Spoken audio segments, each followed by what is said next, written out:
Hello and a very warm welcome to this latest edition of Talking Germany, the show where we do just that. Now, Germany has a relatively new government, Chancellor Angela Merkel's third. But what about the opposition? Well, it's made up of two parties, one of which is the Greens. And my guest today is one of the leading figures in the Green Party. Here he is in person, Boris Palmer. Thank you very much for coming all the way to Berlin to be with us today. Great stuff, fantastic. Now, Boris Palmer is elegant and eloquent, and he has for several years now been the dynamic, influential and sometimes controversial mayor of the southwestern city of Tübingen. So we have a lot to talk about. But Boris Palmer, the Honourable Mayor of Tübingen, my viewers out there will be wondering why I'm telling them that you are elegant and eloquent. And you're nodding, yeah? Why is he telling them this? Yeah. You must admit that you do like wearing elegant and slick suits. No, I don't have to admit that. But it's a proven fact, sir, yeah? To the opposite. Actually, for a very long time, all my friends said that I have no knowledge of fashion at all. Uh-huh.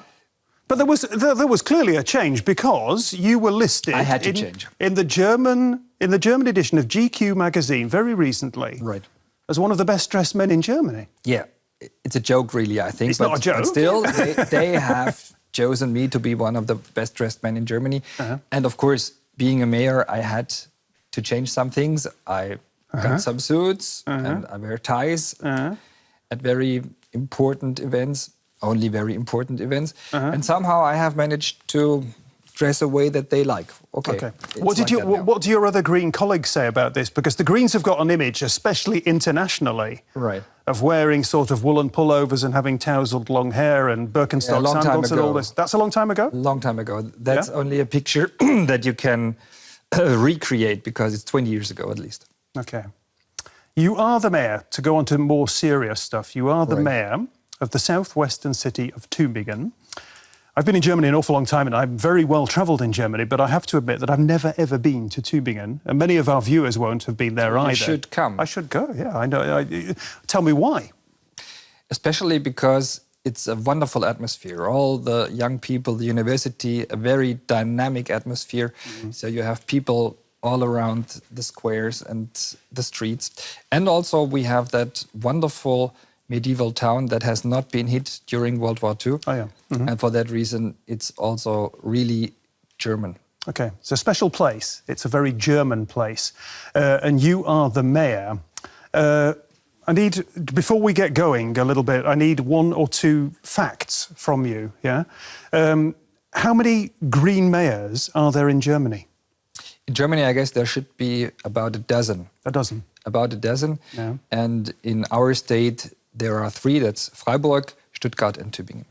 That's interesting. And so if there are a dozen mayors, that's a number, but it's not really very many. How many mayors are there throughout Germany? You've got any idea about that? I guess some 10,000. Some 10,000? Yeah. Yeah, so it's a drop in the ocean a little bit, but it's influential. Right. It's important, isn't it? Yeah? Yeah. OK, and one last point that we need to establish. When you were first elected mayor, what percentage of the vote did you get? 50.4. So it was a really close margin. Yeah. But on the other hand, the second best only told 30.5%, so I had 20% more than her. You clearly, you have no fear of heights. No, not at all.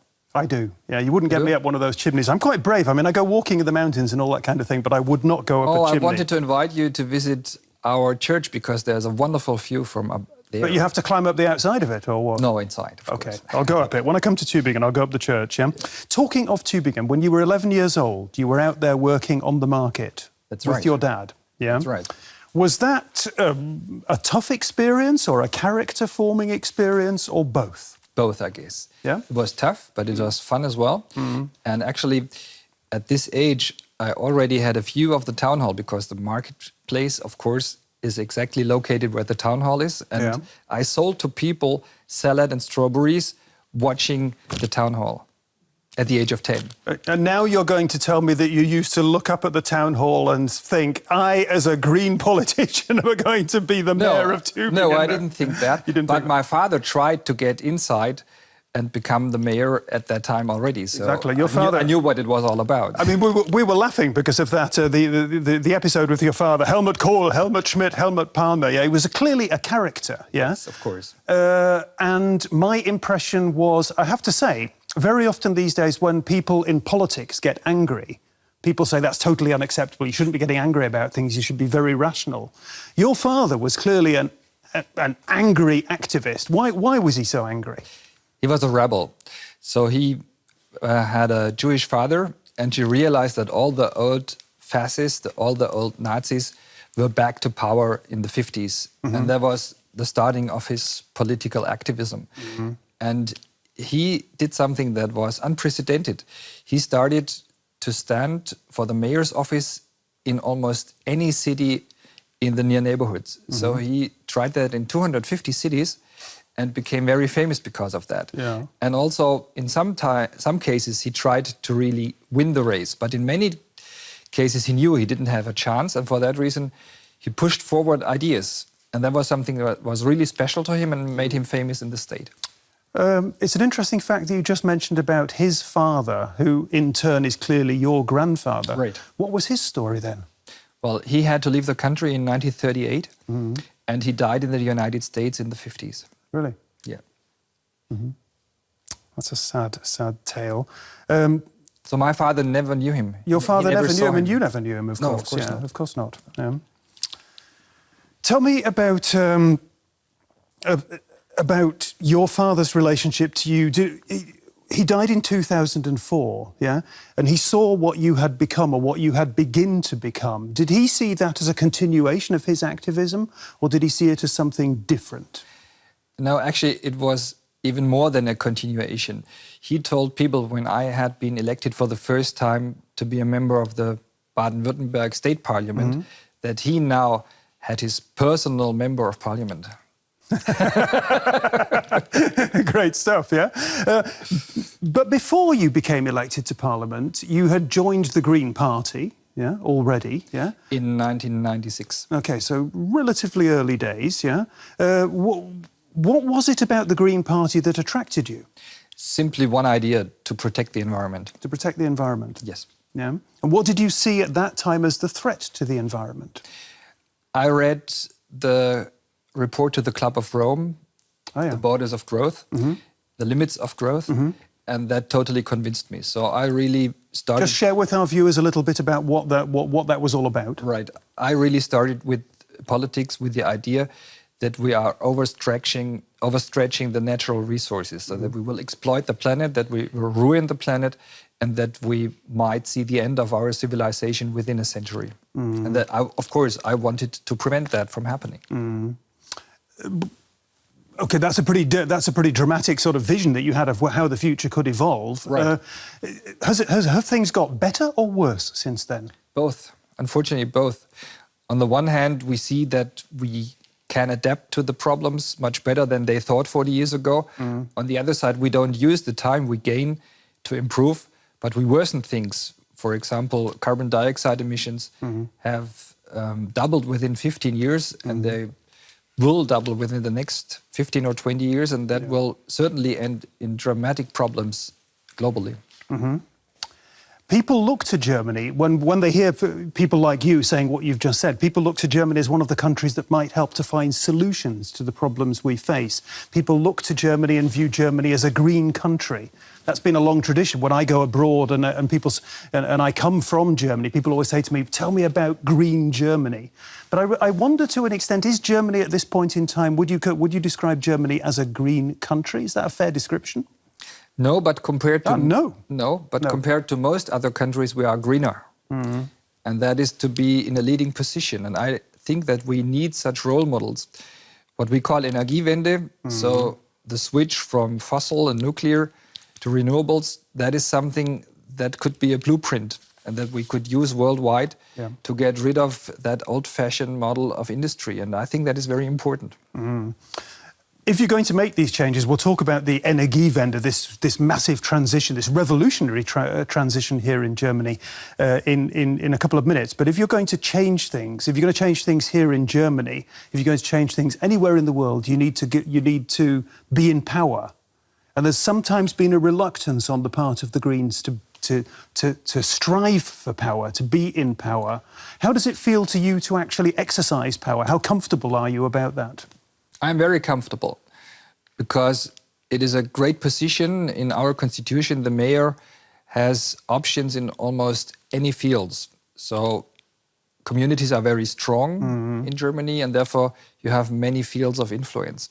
But I don't agree with you that only if you are in power you can change things, because if you think about Germany's decision to stop the use of nuclear power, that happened when the Greens actually were in the opposition. True. So sometimes a good idea that you push forward is realized by others, and that's as good as well.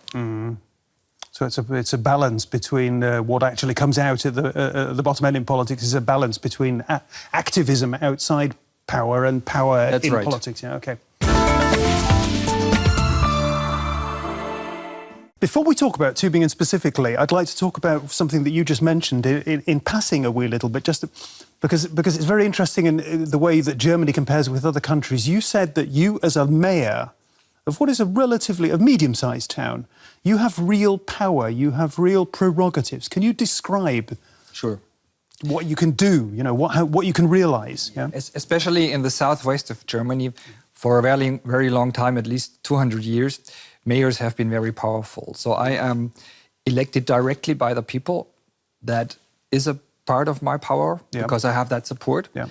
And I am the head of the administration. So every single public official is in my lead. And these are 2,500 people in the city of Tübingen.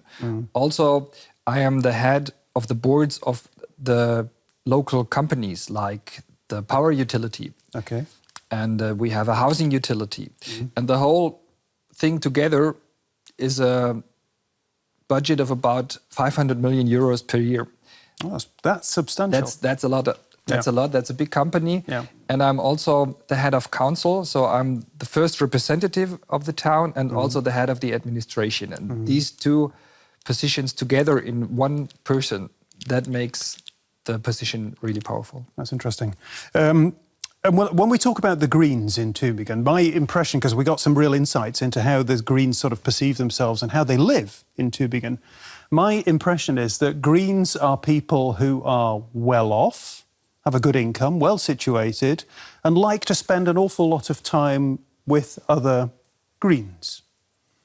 Well, there is some truth in that. There is some truth in that, but it's not totally correct. Yeah. So I would describe it a little bit different. I believe that what you said is true, but on the other hand, people who tend to vote Green are very careful about their neighborhood. So they care about the people that are less well off, and they want politics and politicians to look after these people. And also they care about the neighborhood as a whole. They try to engage themselves and they care about the environment. So it's really people who are careful and not only people who look after their own life. I think that is the point. So what does all that add up to when people are careful about their environment? Because I know an awful lot of people tend to look at the Greens and say, they are people who say, look, if everybody was just more like me, the world would be a better place. But that doesn't work, does it? And it's not true even, because the Greens tend to earn more money, and for that reason they spend more money, and spending money is normally connected to some kind of use of energy and resources and deploying natural resources. So, of course, that is not true. But on the other hand, I think that people who try to live in a way that could be copied, that could be used as a model on the planet, that those people are somehow aware of the problems we face in the present. And I believe that is a good notion, that is a good habit. Of course, you should not be idle about that. Yeah. So there's an important pioneering function there, in a way, in society that the Greens have had for many, many years. I think so. Yeah. The Greens have changed Germany, being pioneers. OK. And that district that we were looking at in that report just now, I don't know what that area of Tübingen might be called, but is that the kind of area that you live in Tübingen? Do you happen to live there, the district that we were just... You're smiling. Yeah? Actually, I used to live there, so you got the point. Yeah. But I have moved to the city centre now. I see, yeah. Because it's interesting for me, as I say, I've never been to Tübingen, but not far away from Tübingen, you've mentioned it already, one of the other cities that's got a green mayor is Freiburg. Yes. Yeah? And it's similar. Very similar. Yeah. Same kind of sort of sociology, if you so will. Yeah. Yeah? And there's a district in Freiburg that I went and had a really good look at called the Vauban district, which is very similar to what we've just been seeing in Tübingen. Yeah? Great. It's all sort of green. It's green. It's quite literally green, and it's friendly, and there's lots of smiling people and what have you. I had the feeling, though, that there was a really strong, high level of sort of social control. That's true. Is that a good thing or a bad thing? Actually, I think that we lost social control in cities is part of a problem. And I believe that it's good if people look after each other. So for that reason, I don't think that's conservative or old-fashioned. I believe that's much better than letting people just live the way they live without thinking what their problems are. So I think you have really to look after each other, and cities are places where that works better than in the rural districts. What you're talking about is creating and living in something called society. Yeah. And it's very interesting because in Germany, people still talk about society as though it's a very real and desirable thing. And in the Anglo-Saxon world, Margaret Thatcher said, you know, there is no such thing as society. We don't want to live in one. We want to be, I don't know what, shoppers, consumers. I'm sure there is such a thing. Yeah. Boris Palmer, I wrote down here, is a politician who advocates the preservation of the best things in society and opposes radical changes. Yeah? Not bad. Good. So it's a fair definition of you because it's pretty much the classical definition of a conservative, with a small c, as we say in English. I'm certainly a conservative Green, and the Greens in my state are more conservative than in all the other states. And I don't think that it's bad being conservative. Especially protecting the environment is something that is conservative at all. Yeah. So nothing else than that. But the conservatives in Germany in the 70s or 80s had forgotten that idea. Yeah. And they thought that growth and wealth is much more important than protecting the environment. And for that reason, there has been a new party. And many who founded the Greens used to be conservative. Of course, the majority of the party is a left-wing party. Okay. So we've got a party where the majority of the people in the party are left of centre in the spectrum, which is what you're saying. But nevertheless, people are talking, I mean, we've just had an election in Germany, we've got a new government, but nevertheless, people are talking an awful lot about the future of this country being a future with a conservative government in coalition with the Greens. Is that something you want, and is that something you believe would be good for Germany? Yes, I think it would be good for Germany because we would combine two ideas. The idea of an industrial country, that is what the Christian Democrats stand for. They are the party with the biggest support in big management. And Angela Merkel's Conservatives, the Christian Democrats. That's right. And on the other hand, there is the idea of the ecological transformation of that industry and of society. And I think those two ideas combined would be good for Germany. And I hope that it will happen someday. It's what the political commentators like to call a marriage made in heaven. Certainly that's what Boris Palmer appears to think. Yeah, we were just nodding to each other about the Japanese connection. We'll talk about that in just a second. Let's talk about Ellis Mladic first. You've met her, yeah? Yes, I met her a few times, and I met her husband regularly because we are in the board of a company that is promoting renewable energies. Oh, that's interesting, yeah. Well, tell me a little bit more about Ellis Mladic. What makes her so brave, smuggling things into the White House and all this? I think it's the vision and it's the way she talks to people. So she's really encouraging everybody. It's just a wonderful person. One of those people. She's a wonderful person. Little bit like your dad, yeah, that kind of character. A little bit different, Okay. The way she motivates people is different. Okay. We've got to talk about two events, big events, yeah? How old were you at the time of Chernobyl? 14. And how did you respond? What, can you remember that? Yes, of course. I read articles, newspapers, and a few days later in school, my teacher asked me to share my knowledge with the class. Aha. Yeah. And? Well, of course, I told them in about 15 minutes what it was all about, what the problem was, why nuclear power was not responsible, and how we could protect ourselves from the nuclear outfall. Okay, so that's Chernobyl, yeah? Yeah.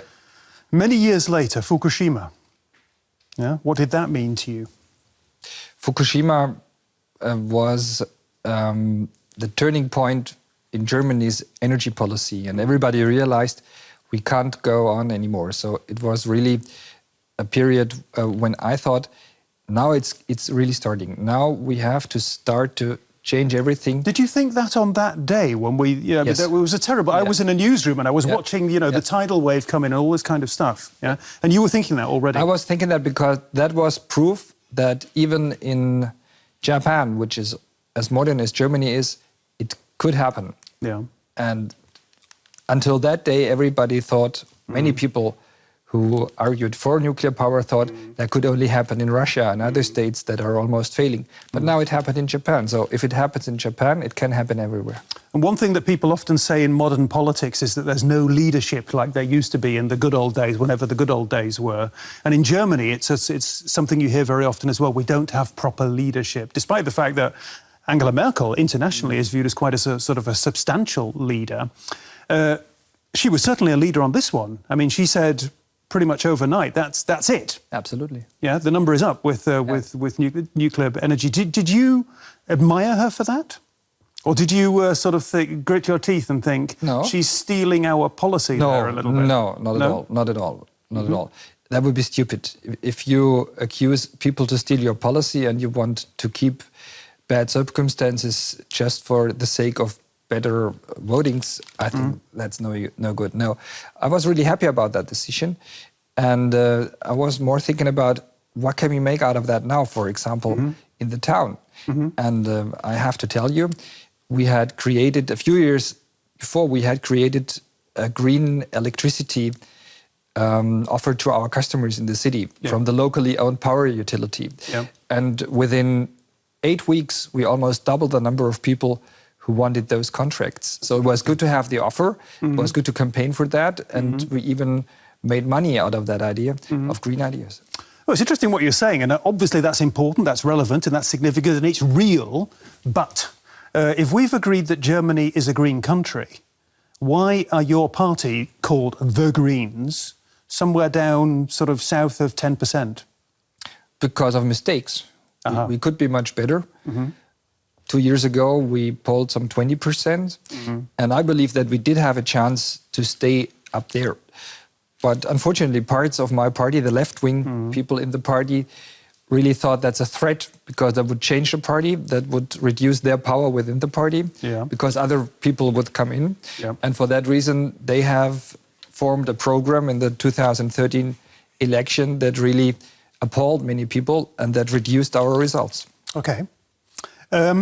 There's one thing we need to talk about before we move on, and you've mentioned it already. This big long German word, the Energiewende. Yeah, it's very difficult to sort of translate into English. Yeah, but it's a massive and ambitious reform project introduced by the government to move away from nuclear energy and fossil fuels towards renewable energy sources. Brilliant definition. You like that?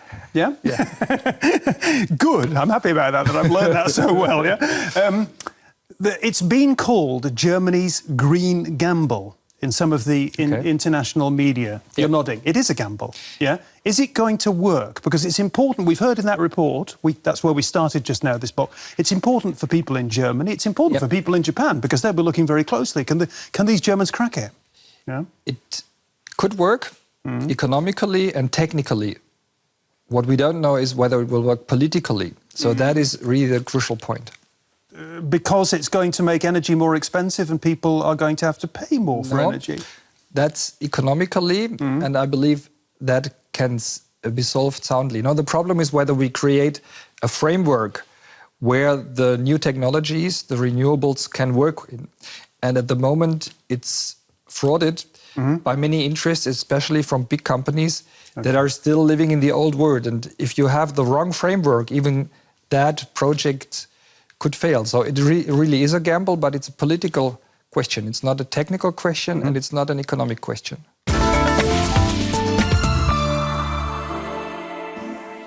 Most streets here in the German capital, Berlin, where I live, are 30-kilometre... they've got a 30-kilometre-an-hour limit on them, most.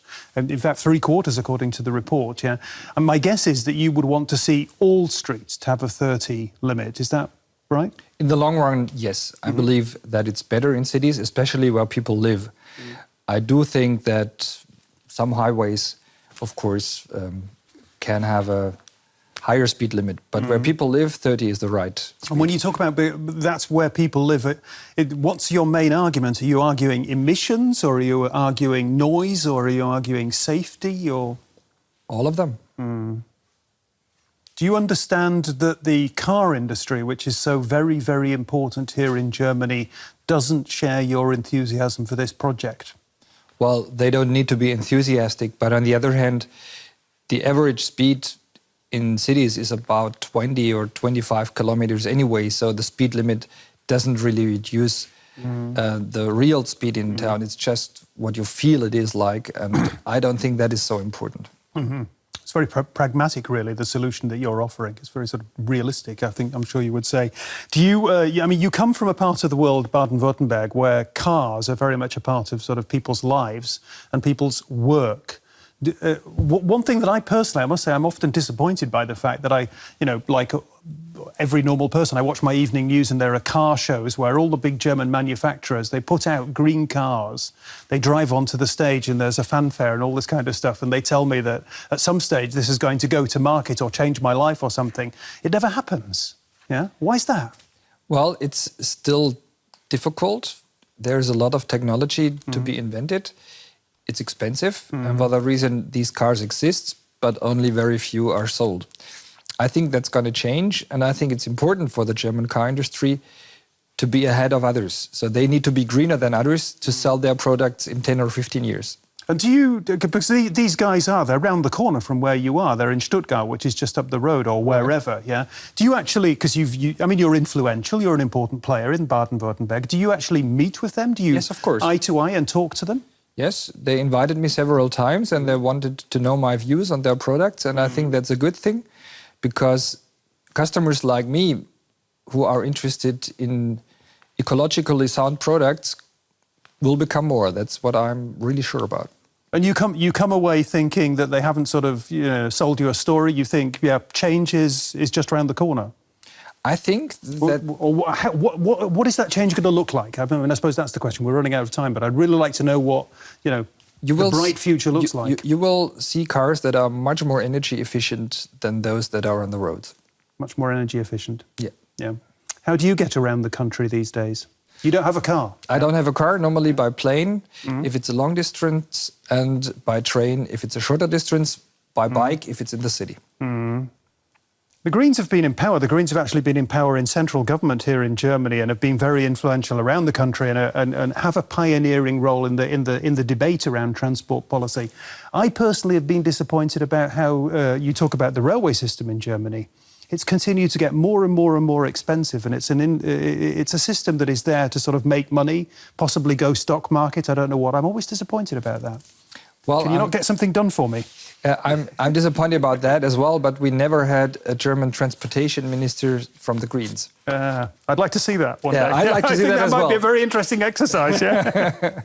OK, we normally have a short quiz at the end of the show, yeah? Quick questions, quick answers, yeah? Are you a rebel or an establishment man? Both. Both, yeah? Depends on the situation. OK.